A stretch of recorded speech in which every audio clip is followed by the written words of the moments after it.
waxyaaba aadka loola yaabo waxa kamid ah wasiiradii reer awdal halkan yimi ee ummadda ugu hanjabaysay Itoobiya dhul ay qaadatay doonaysa qolan aan arkay runtii nasiib daradooda inay isku soo sawiraan oo daba joogeen waliba inaag joogina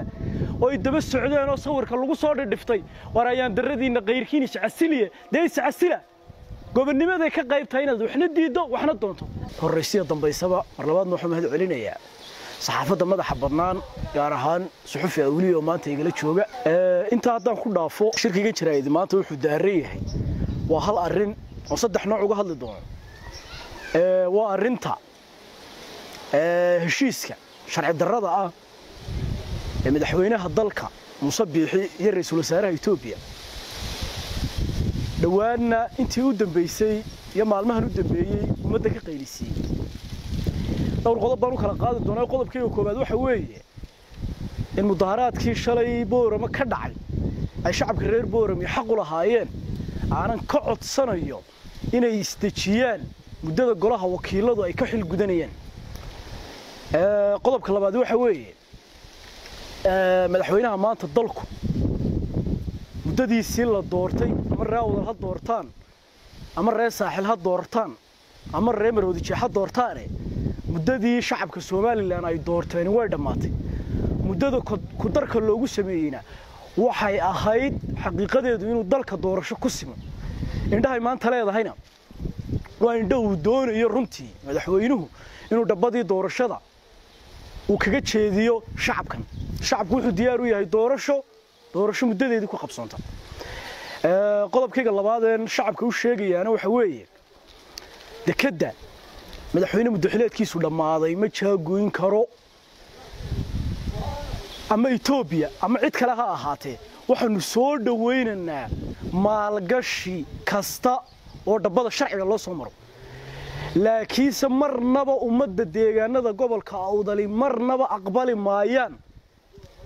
baddiinibaan i'tiraaf ku bedelayaan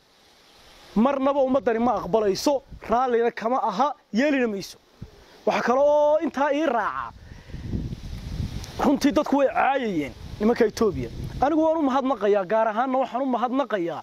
ninkii madaxweynuhu afkiisa ka sheegay beeniyay la taliyaha abniga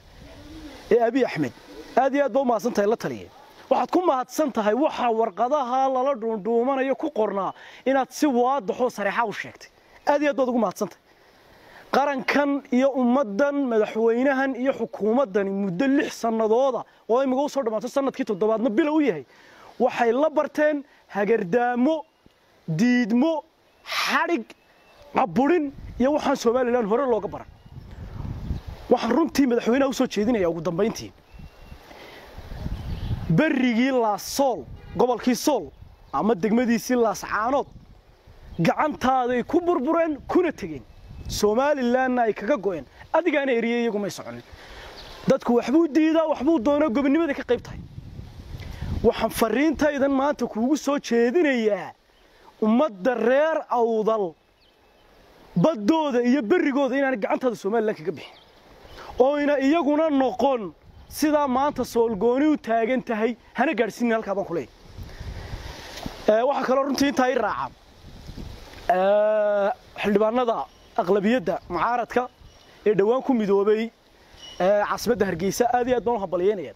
fariintan halkan uga dirayaana waxa weeye war hadaa mucaarad tihiin oo ummadani idin doorato Soomaaliland la xijecla ka qabtaan annagu garan mayno xukuumad Soomaaliland la xijecla ka qabta aqligiinu miyuu idin siinayaa in dhul ama bad ummadeed i'tiraaf lagu bedesho i'tiraafkiina la beeniyayba waxaan runtii fariinteedu idinna ay tahay in idin soo jeedinaya ina ummadan u diirnaxdaan idinka